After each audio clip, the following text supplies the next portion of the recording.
Show with Full-Time Devils. All right, then let's do this. This is the XS Manchester Football Social Full-Time Devils Takeover. My name is Gaz Drinkwater. I'm your host tonight, joined in the studio by Massive Reds, Abdul and Sue. How are we doing, guys? I'm all right. How are you doing, Gaz? How are you doing, Sue? I'm all right, Gaz. Are you? This isn't your first time on the Thursday nights, is it? Just a second. Second time on the Thursday nights, right? So, okay. Relatively inexperienced, but not a debutante necessarily. 0345 111 7625 if you want to get in touch with the show today. 87711 as well if you want to drop us a text, or you can get us in the YouTube comments as well. We're all over them. Loads of stuff on the way on today's show before 8 o'clock. We're going to be talking about Rio Ferdinand being linked to the director of football job at Manchester United. Are the rumours? Is there something concrete in it? We're going to get to the bottom of it next. Also, I've got a little YouTube comments game. I know everyone used to love the games that Joe used to do when he was on the show. Abdullah's shaking his head, he's not agreeing, but I've got a YouTube comments game of my own on the way. And also, celebrating against your old club. Is it normal? Is it fine to do? Do people just need to grow up about it? I think so, to be honest. Only one place we can start, though. This is the Full-Time Devils Takeover, and we are a Manchester United fans channel, so it's got to be Manchester United related, hasn't it? And it's all about Rio Ferdinand. And before we discuss Rio and whether he's going to be getting this director of footballers gig or not, can we first clear one thing up? Exactly what is a director of football? Abdul, help me out. Oh, mate, I don't have a clue. I know, looking around Europe and sort of how it is at Ajax, Juventus, it's more than the director of football that you have above sort of the manager, and that is you have your technical directors. Sometimes it's technical director, not just and there's a director of football. Sometimes it's just one of them. Sometimes there's like the transfer guys alongside them. I don't know what you call them. Sorry, I'm trying to figure this out in my own head. Am I right in thinking that when they say sporting director, that's the same as director of football, isn't it? Yeah, well, it depends. Some clubs have, it's mental. Some clubs actually have one or two of whatever you call it, and some of them have one. And it's basically taking care of contracts, transfers. Usually they have someone alongside them working. To my knowledge, that's what it is. If you look at how sort of Ajax run it, I think Edwin van der Sar, I'm not particularly sure if he is the director, but he's more the business side of stuff. And then you got Overmars, who deals with the football.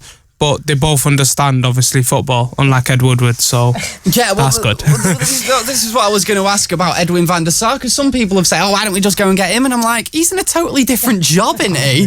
He's not even to do with the signing and selling of players. But in Rio's case, it's been reported that it will be purely to oversee transfers.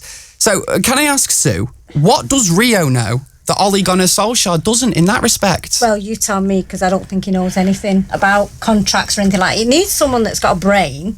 Rio's obviously very good at football, but I'm not sure he's got a good brain to do contracts and that. And I'd say a director of football was somebody that knows about football, and leave Ed Woodward out of that. Someone that can go and look round and see what players we want, sort contracts out. I don't think Rio Ferdinand's the right person. He could be a coach, an assistant coach or something, but not a director of football. I was just looking at Edwin van der Sar. I think he's the CEO.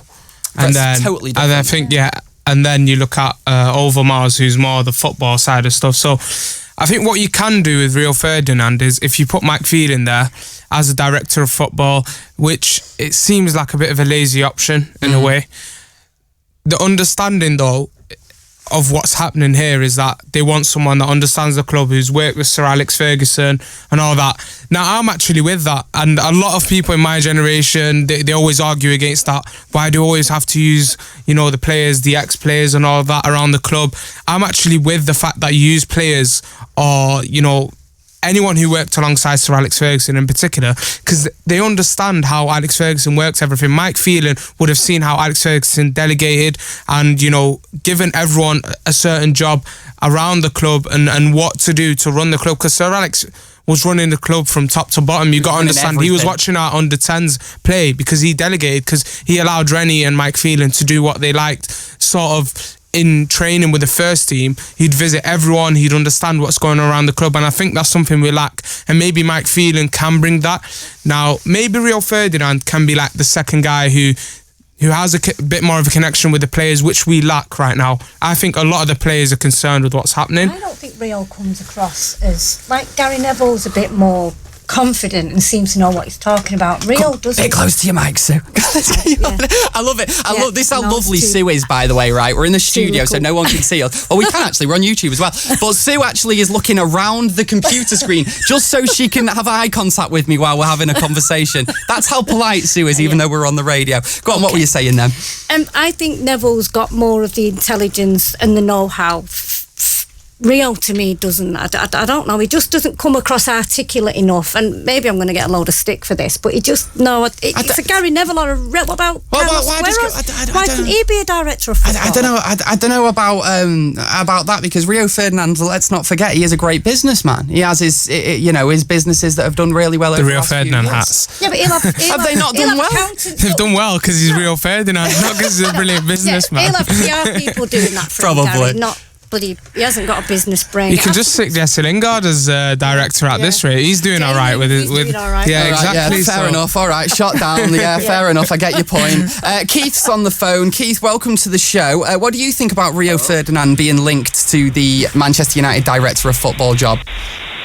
Can you hear me, yeah? Yeah, I can hear you, Keith. Can I hear you, mate? Right, I think it'll be the right decision, personally. You see what Ajax have done. Their director of football is Mark Overmars, isn't it? And he had no experience whatsoever before that. So to have Rio Ferdinand as director of football, to have club legends there who will actually care for the club, and rather than having experienced people, I'd rather have club legends who really would do anything for this club, personally. It's very interesting that, Keith, what you say about Mark Overmars then. So why do you think it is necessarily more important for us to get someone like Rio Ferdinand, who understands the ethos of the club and is obviously a club legend, like you say, than someone who's been around the world and done this job at various different places? I just heard that you said that he's a great businessman, and I kind of agree with that, but like somebody else said, it is because his name is Rio Ferdinand, but he is an alright businessman. Yeah. But I guess he kind of did build it from the ground up, but I can see it working out with, for the long term, it'll be a good option, and I think he's in contact with Jadon Sancho, so that could be one step towards getting him. Hey, I tell you what, if it guarantees a player like Jadon Sancho's coming to Man United, that was the point I was making. Indeed. I think he has more of a connection with the up-and-coming players a lot of the time. He has more of a feel for them compared to the likes of Gary Neville, and that understands them a bit more. Maybe Ed Woodward's move is to have him alongside Mike Phelan, or bring in someone like Paul Mitchell, who's worked at Leipzig and other clubs across Europe. Maybe that's the idea. I personally, I'd be happy with that. Have two people around that role, sort of what Ajax have done. And yeah, let's just hope we make the right decisions in the coming month. Keith, totally appreciate your call, mate. 0345 111 7625 if you want to get in touch with the XS Manchester Football Social Full-Time Devils takeover tonight. We're on till 8 o'clock. Matt's on the phone. Matt, your thoughts on the director of football situation, mate? Would you be happy with Rio? Would you want someone else in? Hi, Cass. Yeah, I mean, to be honest, I think that would be, like as you then saying, to have someone like Rio Ferdinand come in, obviously like a legend of the club, been there, done the paperwork, should I say, and obviously, and obviously with how our position has been all season, like last week against Chelsea, I mean, you would think, in all honest opinion, something has to change between now and the end of the season, and I think Rio Ferdinand would be the perfect choice to work a lot, to get there, to work behind the scenes with Solskjaer to try and get us back to where we should be, sort of thing. Okay. When it comes to transfers, though, because it has been billed that Rio's job would be purely transfer related. What I put to Sue before, I said, what does Rio know about transfers that Ole Gunnar Solskjaer doesn't? I mean, when you look at some of our players we've brought in, such as, I would say like the ones like obviously, just trying to think who we've got now. You look at Lukaku. I mean, he hasn't since we brought him in from Everton, obviously, I don't think probably he hasn't found his proper form sort of thing. And obviously, I think like one. I know what you're saying, mate. Yeah, some of the transfers we've made recently maybe haven't worked out. Matt, I really do appreciate your call. 0345 111 7625 is the number to call if you want to get involved with the football social tonight. We've got Charles on the phone. Charles, what are you making of the director of football situation at United now, mate? How you guys doing? Yeah, good, man. Good to have you on the show. So what I think about the Rio situation is, like, Rio was a world-class defender. Way before anyone knew what world-class defenders were, Rio Ferdinand came in and kind of changed the mold. So when you think about that, I mean, it's kind of easy to say that you don't think Rio is, like, smart enough, or he doesn't speak like he's smart enough. But, I mean, what does Van der Sar know about running a club? What does Overmars know? I think he studied something along business just to say about Van der Sar before he actually took the role. For a few years. That's the problem. Overmars, though, it's a good point. What I mean is, it's about having the knowledge of a club and having the knowledge of football, and that's what someone like Rio Ferdinand brings. Because when you think about it, all of these people that we've hired, from Van Gaal to Mourinho, these managers talk a good game, and we have a lot of people at the club that talk a good game, but not a lot of people are putting into action. So why not try something different? Why not try a Rio Ferdinand who goes on Sky Sports every day and shows the passion he has for the club and has all these connects? That's one point I wanted to make. But the other point I wanted to make was about Ander Herrera, if you guys let me. Yeah, Charles, tell us. So one thing I've been noticing recently, a lot of the United fans always talking about Paul Pogba, and always talking about how we don't have a lot of leaders in the team. And then you look at Ander Herrera coming in, after all of these games being missing, he comes in and not to say we had a better game, but not to say we won the game, but we had a better game against Chelsea. And I think the reason we had a better game against Chelsea is because Ander Herrera brings the balance that Paul Pogba needs in the club. Everyone talks about Paul Pogba being a world-class player. He is one, but without Vidal next to Paul Pogba, who was doing all of Paul Pogba's tracking back, Paul Pogba wouldn't have been the Paul Pogba that we know today. Like, you think about, Ander Herrera's been under 3 different managers now. All of them never treated him with the respect that he deserved. But after a couple of games when we started losing, you bring Ander Herrera in and suddenly we start winning. There's no coincidence to that. So people are saying to me now, oh, he's not worth 200,000. But who's won more for the club than Ander Herrera in the time that Ander Herrera's been there? Yeah. I mean, Paul Pogba's not won as many trophies as Ander Herrera. I think it's also important what you say then about the way Ander Herrera complements Paul Pogba's abilities. I totally agree with that, Charles. Sue, what do you think of that point there about Ander Herrera? Well, we talked about Herrera a couple of weeks ago when I was in, and I mean, I was saying I quite like him and I think he's really passionate. And Webby said to me, well, we're all passionate. I'm passionate. You're passionate. He's not good enough. They just didn't seem to think Herrera was good enough. And I don't think he is.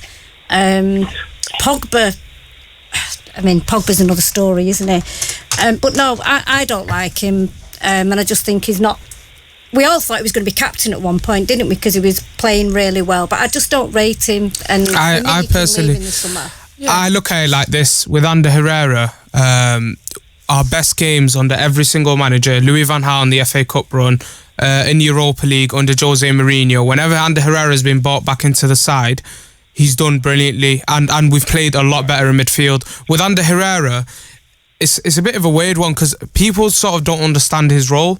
You know, when you look at the numbers, a lot of people don't like looking at the numbers, but those numbers are what clubs look at a lot when they sign those players, and that's why Paris have looked at him. His interceptions were higher than Kante when he had his best season for Chelsea, and that was a big part of his games. You look at the forward passes he was playing to Marcus Rashford in that Chelsea game when we beat them, after defending brilliantly against Eden Hazard, and so many examples that you can bring up with Ander Herrera in the Europa League final, leading in that middle of the pitch, telling Mkhitaryan to get in the box. My issue is there's about 10-15 players in that squad that shouldn't be anywhere near him. Instantly the other day, in that game against Chelsea, on the turn he was a lot quicker than everyone else. He was sort of ushering, telling Matic what to do. I think the issue last summer was we never replaced Matic. Matic should have been replaced within a season.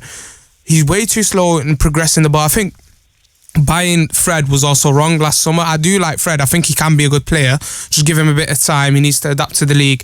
The issue is I would have personally gone for Rabiot, someone who progresses the ball and he's defensively sound, you'd say. And unfortunately, I think we never replaced Matic, someone to complement both Herrera and Pogba last summer. And I fully understand Herrera going now. He's not been trusted by free will. Ollie has trusted him whenever he's fit. He's actually played him and he's done well for us. And our best run has sort of come with Herrera.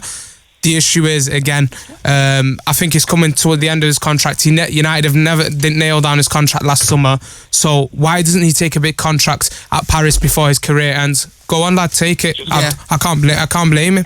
Go on, player, is it? Go on, Sue. I don't think he's consistent enough. You don't think he's consistent enough? No, I don't think so. Charles, no. what do you make to that? We still got you on the phone. I would say one last thing, if that's all right. Yeah. We didn't buy Ander Herrera because he was a terrible player that wasn't consistent. We bought Ander Herrera because he bullied Schweinsteiger. He bullied Schneiderlin when he played against us for Atletico Bilbao. But no one remembers that. That's the last point I'd give. It's not that Ander Herrera is not a quality player. It's that people haven't played. He came as a number 10, and the same way Anderson did when he came as an attacking player, he got turned into a different type of player, and he still played really well for us. Yeah, but the management around him hasn't been good enough. Charles, some really interesting points. Make sure you give us a call again in the next few weeks, mate. Will do, lads. I've enjoyed the rest of your day. Nice one, pal. 0345 111 7625. This is the XS Manchester Football Social Full-Time Devils takeover. Right, on the way, we're going to be talking about celebrating against your old club and also United's Player of the Year contenders. I mean, if you'd even call them contenders at this point. We're going to be talking about that. And as well, I've got a little bit of a game surrounding some YouTube comments about our Player of the Year contenders. That's all on the way on XS Manchester. Manchester Football Social. Subscribe to the podcast now and never miss a show.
Volk, Land Rover, above and beyond. Manchester United Football Social with Full-Time Devils. It is XS Manchester, it is the Football Social, and this is the Full-Time Devils Takeover on a Thursday evening, 7 till 8 p.m. My name's Gaz, I'm your host tonight. Abdul's in the studio with me. Hello, Abdul. Hi, mate, you alright? Sue's here too. Sue, hello. Hi, guys. Let's turn your mic all the way up this time.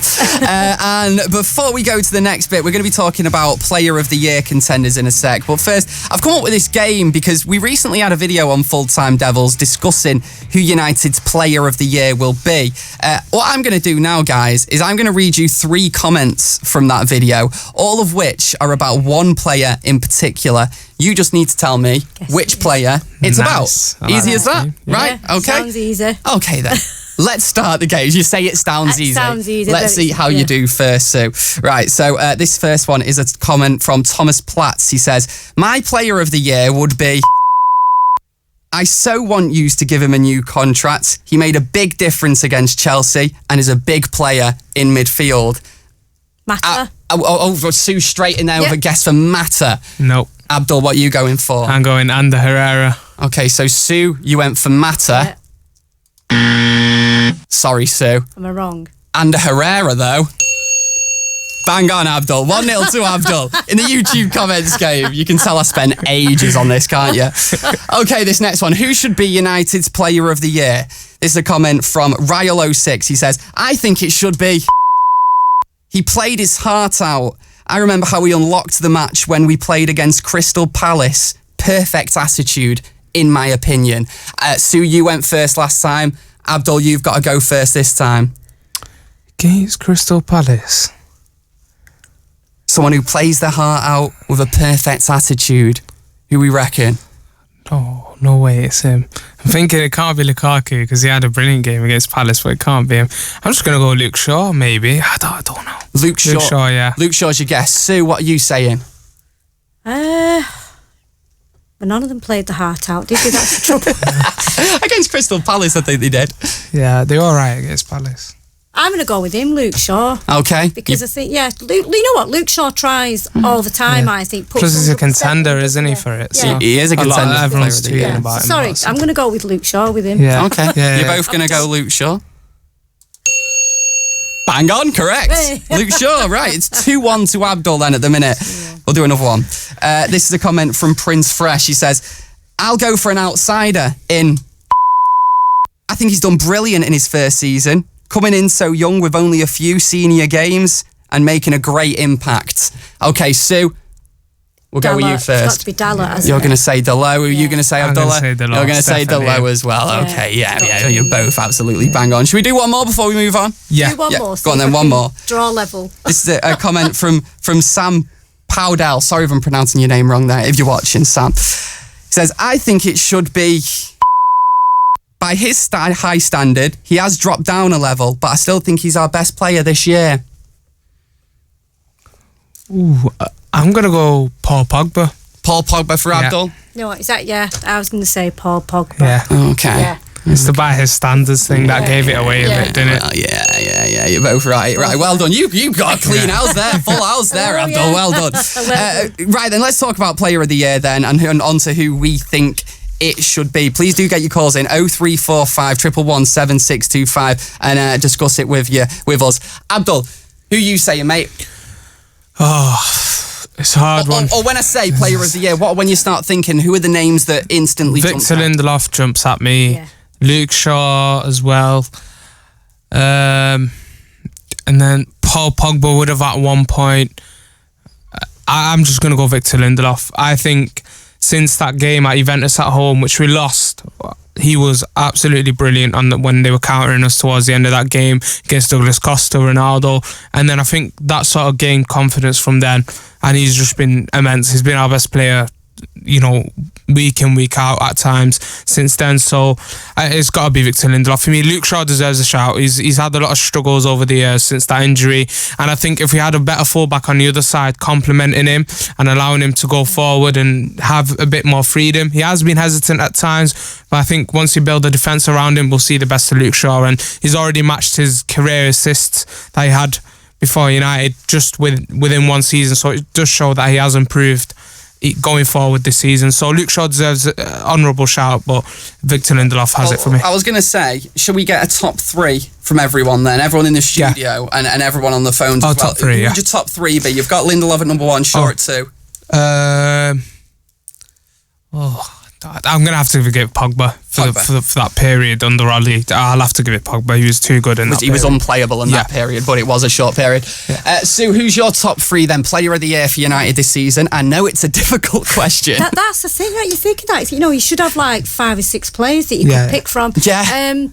I'm doing Luke Shaw because I think he puts 110% in every time, and he tries, and he's had some really good games. So I'm going Luke Shaw, Lindelof. Yeah.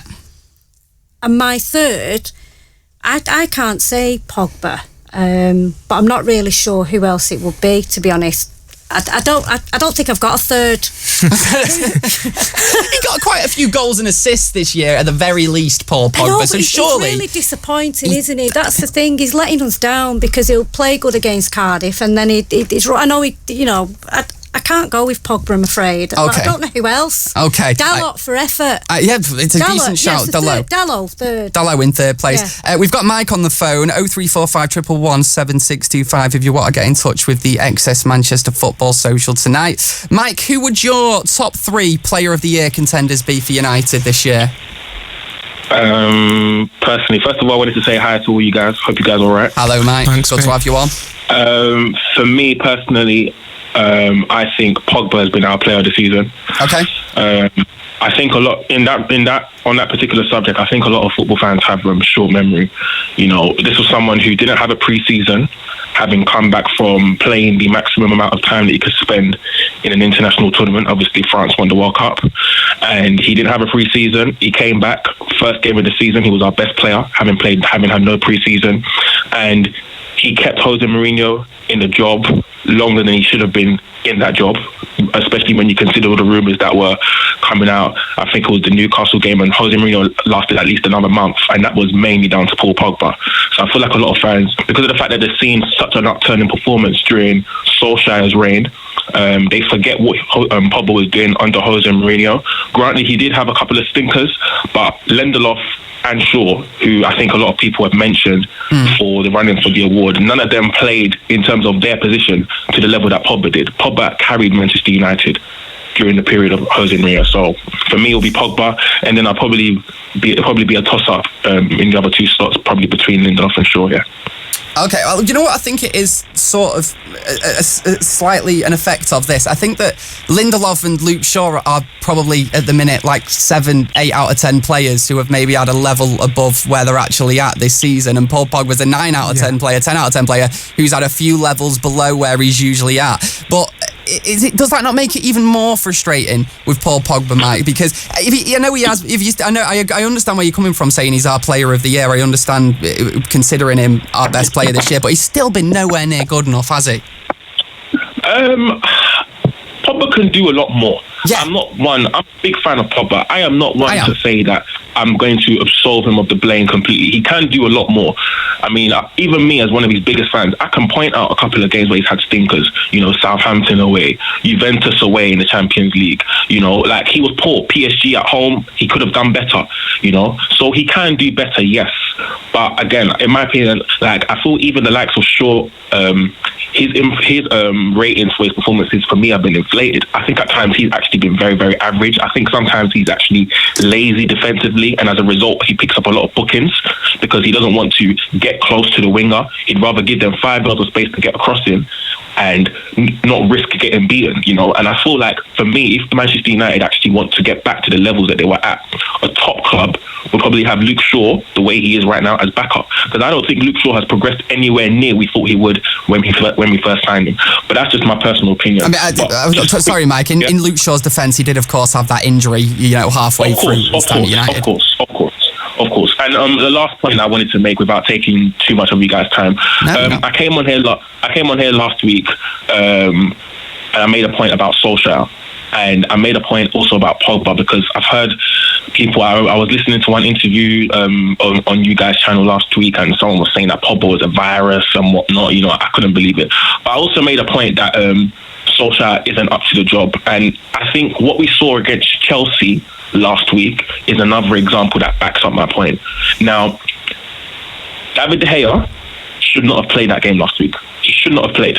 But for me, and this is what for me is a glaring flaw in Solskjaer's character and why I don't think he's fit for a role in a club as big as Manchester United, he didn't have the balls to say, you know what, David De Gea, sit these final 3 games out of the season. Man United still had a touching chance of being in the top 4 last week.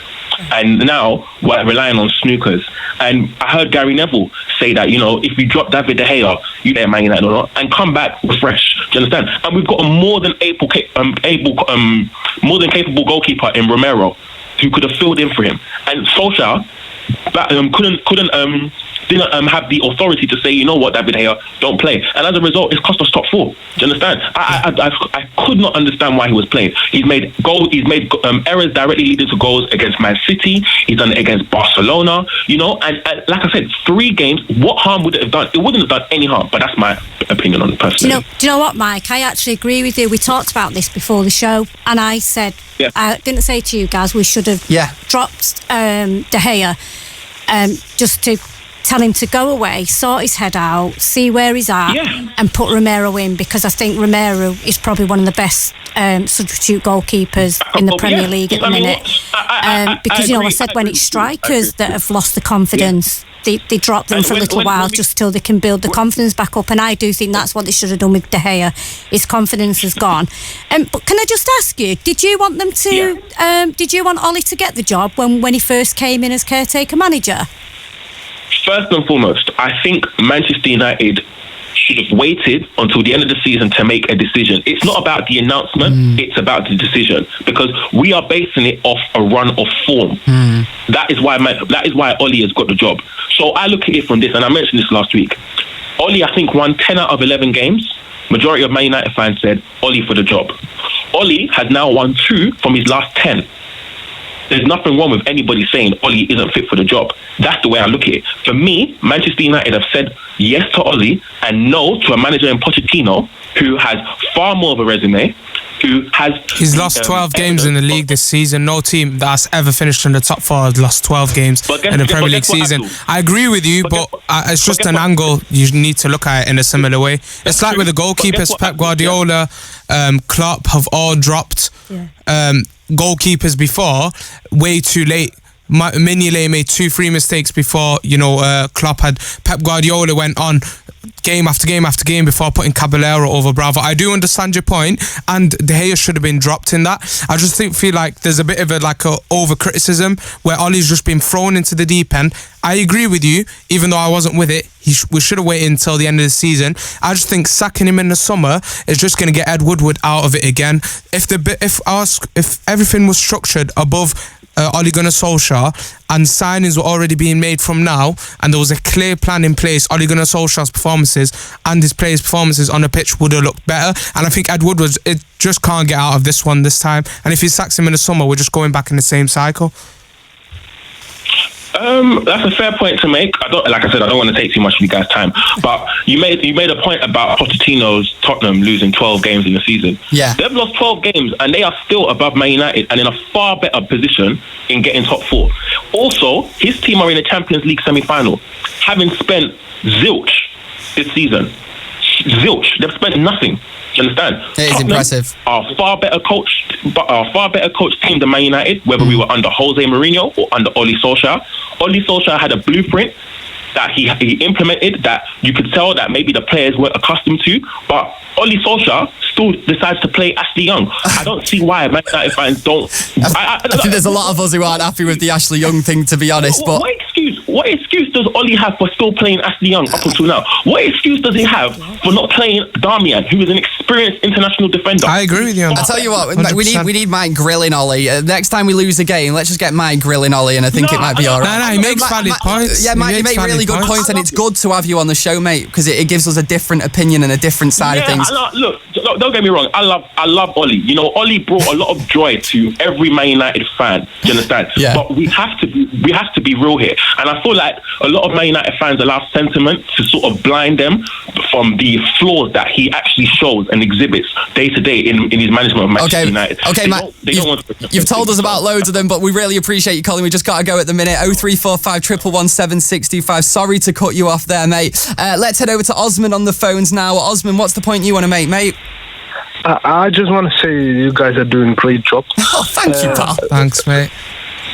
No problem. Listen, I just want to talk about this obsession with the fans regarding like appointing previous players such as Rio Ferdinand. They don't have the experience. Gary Neville doesn't have the experience to recruit players because the job they all like you guys want to give Rio Ferdinand and Gary Neville. We already gave a job to Oli because of he used to be a previous player of Man United. We didn't know if he was after the first couple of games he done a good job, but we didn't know what he was going to do. You see what I mean? I know. Who would your shout be for director of football then, Osman? We should go to like Ajax. Have you seen the system of Ajax players? Yes. The way they recruit, the way they Ajax. We should go to the small clubs like Monaco. Monaco was doing great, getting good players at the beginning of their career from Lyon, PSG, with potential. But we don't have that because we want Rio Ferdinand because he had good history with Man United and Gary Neville had a good history with Man United. That's why we appointed Oli because the fans said, "Oh, it's Oli. We need to appoint." I think we appointed Oli because we won like 12 games out of 12, didn't we, mate? Yeah, no. Because you could win 12 games. Have you seen the 12 games we won? Jose Mourinho wasn't winning them. We're not talking about Jose Mourinho, are we? No. The problem is he was better than Jose Mourinho, but a lot of coaches would have been. I would have done a better job than Jose Mourinho was doing with those players. They didn't want to play for him. Osman, really appreciate your call, mate. 0345 111 7625. Get involved with the football social tonight. What are your thoughts then from Osman about Jose? I want to speak about the earlier, was it Mike that we had on? Yeah. It was a brilliant phone call because he made some good points for Oli. Sorry I had to cut you off, Mike. Yeah, it was a good conversation, so we might need to get him on a longer show next time. Definitely. So, of course, a lot of conflicting opinions, but he almost made a point that supports Ole Gunnar Solskjaer when he talked about being accustomed to his style. And I think from what I've heard from within the first 2 days of Oli getting the job is in training, the football was a lot faster. The other thing was he wanted them to play aggressive football, winning the ball back and having the front three players staying further up the pitch and staying on the counter, and that was a style almost sort of what Liverpool were doing and what the best teams in Europe do. The issue is these players aren't accustomed to playing a full season like that. You look at them pulling up with injuries, similar to when Jurgen Klopp started at Liverpool. He didn't have the best of starts because of the same thing. He couldn't implement what he wanted. You look at Liverpool, Jordan Henderson, Milner are performing better in the midfield than majority of our midfielders because they're accustomed to what's needed. The best teams in Europe, forget the tactics and forget the ability of some of the players in Europe. The best teams, even if you look at City, with the money they spent, you win the ball back quick in midfield and you keep control of the game. Unfortunately, these players were lazy under Jose Mourinho. At the same time, Jose Mourinho slowed them down. His style was different. Yeah. And I think it's had a bit of a sort of weird feeling with the players where they're still accustomed to Jose Mourinho and they can't handle playing that press in midfield. They're not on that level, and loads of those players need to be replaced in the summer. It's a fitness problem then. Definitely. Matic, he hasn't got it in him to play in a modern midfield three. No. And I think that's a problem that we've currently got with the likes of Matic in that team, whereas Herrera can, if he has someone alongside him, and Paul Pogba can, if he's like at Juventus he had Vidal, Pirlo, Marquinhos who can complement Herrera. So again, it's about finding the right replacements around the Pogba and Herrera instead of someone like Matic. Sue, do you think Man United are unfair at the minute? Well, I'd like to think not unfit, but I agree with everything Abdul says. In that, don't forget, under Mourinho and Van Gaal, the football was really negative, wasn't it? Whereas now it's faster because that's the way Ollie's used to playing. So I can't, whether they're unfit, I'd like to think they're not unfit if they're doing all the training. Yeah. I think it just could be psychological as well, that they're so used to stepping back and not pushing forward. Yeah, definitely. I don't know whether it was Arsenal. It wasn't Arsenal when we had Mourinho, last year we played Arsenal at Old Trafford when we drew. And I remember sitting there just trying to say, come on, just push. They won't push forward because they've been told to stay back. And I think that's just instilled in them. But surely they are fit. The styles definitely had an effect on them. Van Gaal and Mourinho. You think all them since they've been there, they've been used to playing defensive. That's why I think it's time to bring fresh blood in, not just going out in Europe and buying players left, right, and centre, but blood in some of those youth players, because some of them are brilliant and they are capable of playing that press, and they're still young, so I'd bring them through. 3 4 5 111 7625 if you want to get in touch with the show tonight, or you can drop us a text 87711. On the way next, we are going to be looking ahead to the weekend, obviously, playing Huddersfield on Sunday. In fact, actually, before we do that, I should actually just check the league table 1 second, just see how possible top 4 is. Hang on, 1 minute. I don't think it is. Oh, Manchester United Football Social. Subscribe to the podcast now and never miss a show.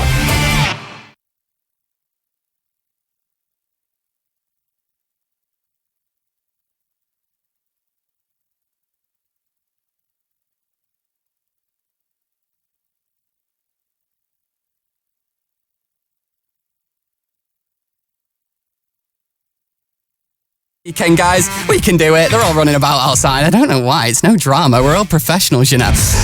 Right, so here's the situation. 2 games left. We're in 6th place with 3 points off the top 4 with what is essentially an unreachable goal difference at this point. Is it possible, Abdul? No. I can't see it happening. You know what? The only glimmer of hope is the fact that Chelsea play Watford and Leicester, and they play, I think, Leicester away. Well, here it is. We've got Huddersfield, Cardiff. Chelsea have Watford, Leicester. And that's why if we beat Chelsea, I think we would have made top 4. Yeah. And Arsenal still have Brighton and Burnley away as well, which is a tough one. Sue, do you think it's possible? No, before the Chelsea game. No, I know, very negative. I'm a positive person, me, Gaz, but at the minute, no. It's before Chelsea. If we'd have won them, I'd have said, yeah, we're going to do it. But we're just not going to do it, and we're relying on other teams. I mean, nobody wants to finish 4th, do they? Look at Arsenal's results. Honestly, it was ours for the taking. And we've blew it, basically. And as I say, if we'd have had Romero in at the Chelsea game, then it might have been a different story. Yeah, well, I said exactly that last week. I said it seems like no one wants top 4. So we should just all give it to Wolves, I think. Well, they're very deserving.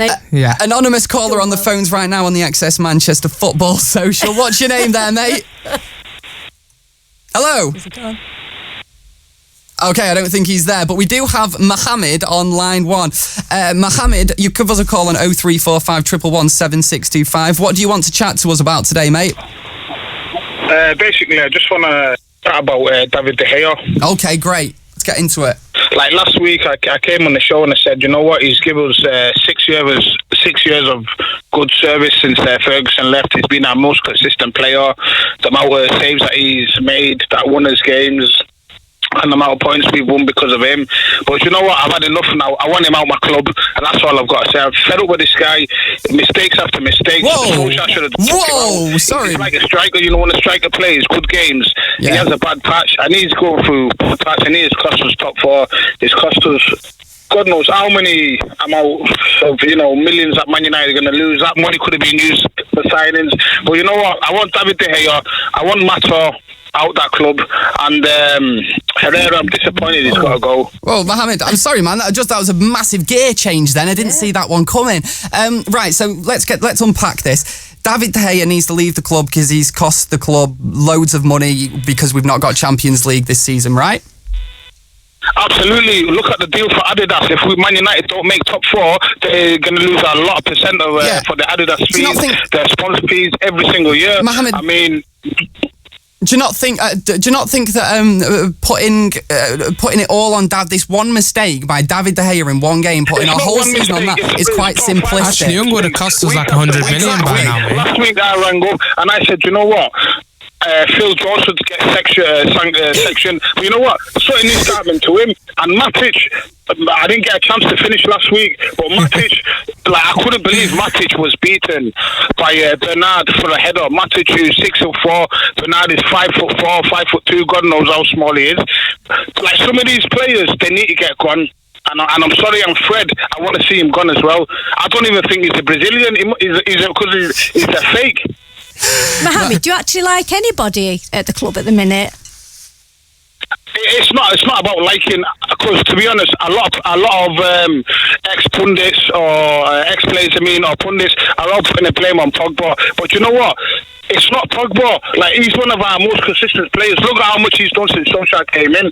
Herrera, he's another player, right? He's humble. I really like him. He gives it his all. He might not be the best player on that team, but he puts his heart into the club, and it's a disappointment. Phil Jones, Ashley Young, all these people getting contracts, and this is one of our, like, he puts everything into the club, and this is what we've done to him. We've just not even offered him a new contract. He only wants an extra 30 grand, but we can pay Sanchez an extra probably 400 grand a week. It doesn't make sense. This club, Woodward out as well. I want him gone as well. I think he's probably the most important delete the club thing there. But Mohammed, appreciate your call, mate. 0345 111 7625. Get in touch with the XS Manchester Football Social anytime you want.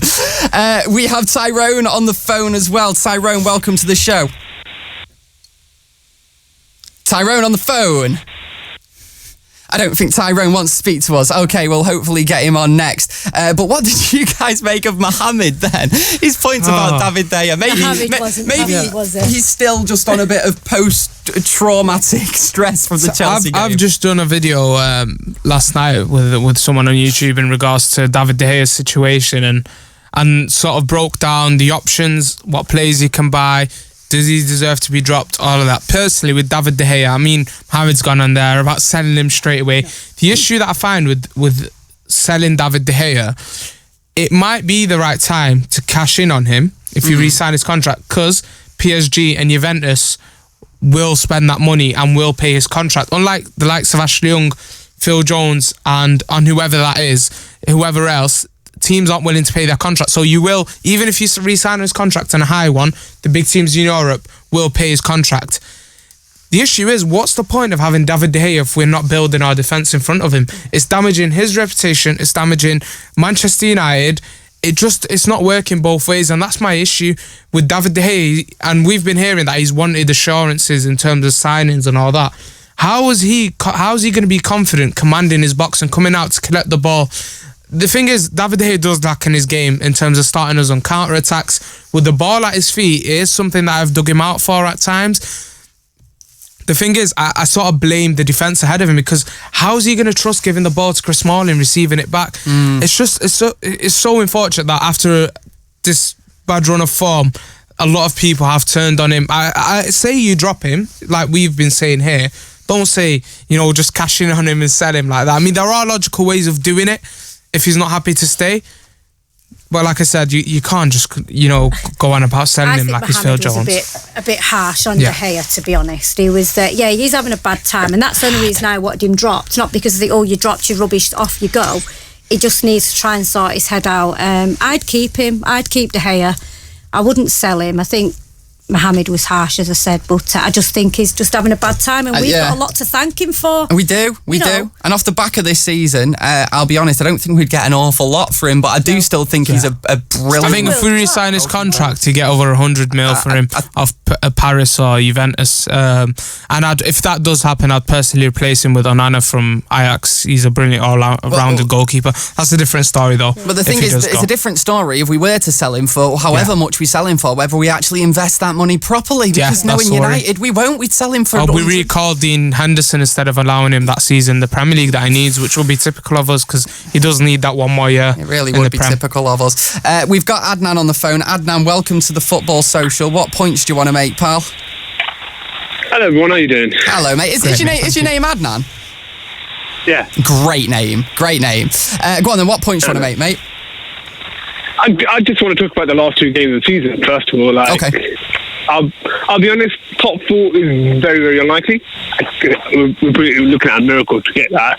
But we've got last 2 games. Let's put some of the young blood in there. You know, I want to see Greenwood start, get Ethan Laird out right back. I'm tired of seeing Ashley Young's name on that team sheet. You know, let's just go out, get some players in that you know are going to work.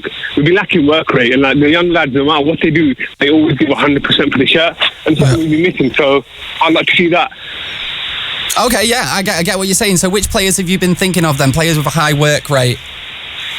So obviously out of the 3, Mason Greenwood has to start because I heard Rashford was out with a nick and then maybe Lukaku was something good, so there was an opportunity to play him up front. And then I don't want to see Ashley Young there. I just don't want to see Ashley Young in the team. Please God, no Ashley Young, all right? Yeah. Let's get Ethan Laird in. And then it's a good... Go get Ethan. Go on, who are you shouting there? What's that? That's the name. Ethan Laird, I think yeah. he said. Ethan Laird, great. Like I've been watching the under 19, under 18 and stuff. He's been really good for them. Yeah, he's been brilliant. Yeah, it's the end of the season. Let's reward those players, the young players that played well this season, and let's give them a chance. Yeah, I'm all for that, especially if we get to the point where, I mean, we've got 2 games now left to go, but if top 4 is out the equation after the Huddersfield game, I'd like to just see us play all the youngsters, to be honest. I want to see Jimmy Garner and Greenwood. They're both number ones, because Jimmy is a brilliant midfielder, and at the same time, Mason Greenwood, how can you not play him? I've never in my lifetime watched any player. I've watched Ravel Morris at the top of his game at that level. Never watched anyone do it like Mason Greenwood has, and I think it's time that he steps in that team. Adnan, feel free to give us a call next week, mate.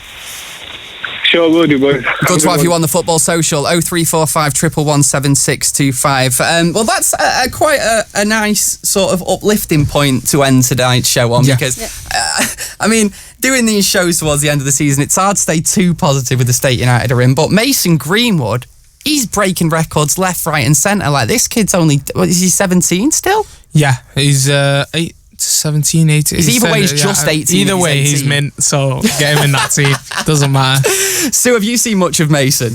No, not really. I don't watch the youth team, if I'm honest. No, I've just obviously read about him on Twitter and what have you. But no, I've not seen much of him. But I've heard about him. Heard lots of people raving about him. Breaking records left, right and centre. But I think, put the youngsters out. But let's not forget, we are still in with a chance of top 4. So we need to get 6 points from these 2 games. These are games that we should win, but you just never know. So really, put them in, but we still need the 6 points, don't we? The thing I'd is, like to finish the season on a high. Yeah. We don't want to finish, the last game of the season at Cardiff, and then we're all disappointed. We want to go out on a high. Yeah, I agree with you. I think that's why you need to get the right mix. I think Jimmy Garner genuinely improves our midfield, and that's my thing, because he finds a forward pass. The other day I went to watch him at Old Trafford for the 23s, and there was a brilliant goal. I don't know if you've seen it or not. The back heel off Nishan Burkhardt, and it all started from Jimmy Garner spraying a Pogba-esque 70-yard pass across the pitch. It lands on Mason Greenwood, does a couple step overs, gets in the box, Burkhardt, then back heels it in. And just watching them do it every week, and Jimmy Garner not once in that game turned around and passed it to centre half. So I was watching him all game, instantly on the turn, just like Busquets. And that's what we want to see in that team. And I think he instantly improves as a midfield, because he looks forward, which Nemanja Matic doesn't do enough, and he's too slow up. Matic just finished. He was finished last season, wasn't he? That's the thing. This is the thing. These players were finished last season, and it worries me that some of the players we're saying should be gone now this summer are probably going to get another year now. Oh, don't. Well, when they said Jones and Ashley Young got extended contracts, I thought it was a joke. Someone's taking the mickey here. I think we would do. Let's look ahead to our game on Sunday then. We've got Huddersfield away. They've given us plenty of problems in the past, of course. Sue, what do we want to see from that game? Just a bit of intent from the lads, innit? Yeah, bit lift up, try, positivity. Get the 3 points, basically. It's all right. I mean, they're already down, aren't they, Huddersfield? They are down, aren't they? They were down ages ago. They were down a few weeks ago. Down so, ages ago. Positive. Probably why I forgot. Yeah. Get some goals in. And maybe put a couple of the youngsters in. But we still need the seniority in the team, because we've got to go for the 6 points. We need the 3 points. We need to finish on a high, not come away from there feeling, demotivated again. Yeah. We've had such a high when he first came in, and we're at that lull again. And I feel like, I feel like we're all dead miserable again and we're calling United. I don't want to call my team because I'll support them no matter what. If we don't get Champions League, it doesn't matter, I'll be disappointed, but I don't want to sit here exactly like Arsenal and end up like Arsenal TV. I don't want that. No. Let's finish on a high. Yeah, I know, but every now and then it is okay to have a moan. Well, it is okay to have a moan. We're entitled to have a moan. We are Manx after all. I don't want to turn into Arsenal TV and, I'll still support them. Somebody said the other day they're not going to renew the season ticket because we've not got Champions League football. Well, that's just... I mean, that's, rubbish. That's silly. Probably just bought it this season, maybe, and thought I'm not going again. Right, well, that has been the Excess Manchester Football Social. Full-Time Devils Takeover. We do this every Thursday, 7 p.m. Before we go, actually, score predictions for Sunday. Abdul? I'll go with a positive one. 3-0. Yeah. Mason Greenwood gets one. Yes. Go on, Sue. What are you saying? I was going 2-0. I'm not that positive for more than 2 goals. 2-0, but definitely a win. I'm going super positive. I'm going to say 4-0. Right, 4-0, that's positive. what I think. Get them positive vibes down there. I don't know. I feel like now that the players don't think they're going to get top 4 and the pressure's off a little bit, and we'll probably just start playing brilliant for the next 2 days. And then we'll make up the goal difference and we'll make top 4 with Chelsea slipping up at Leicester at the end of the season. That's exactly what's happening. It's exactly what's happening. Right, on the way, it's the Excess Manchester evening show tonight. It's a full album playback of the Stone Roses debut album for the 30-year anniversary of what is, for me, not just the finest debut album ever, but the finest album ever. So that's what you've got to look forward to. It's all on the way on XS. We'll see you next week at 7. XS Manchester. XS Manchester. One of our long shots paid off.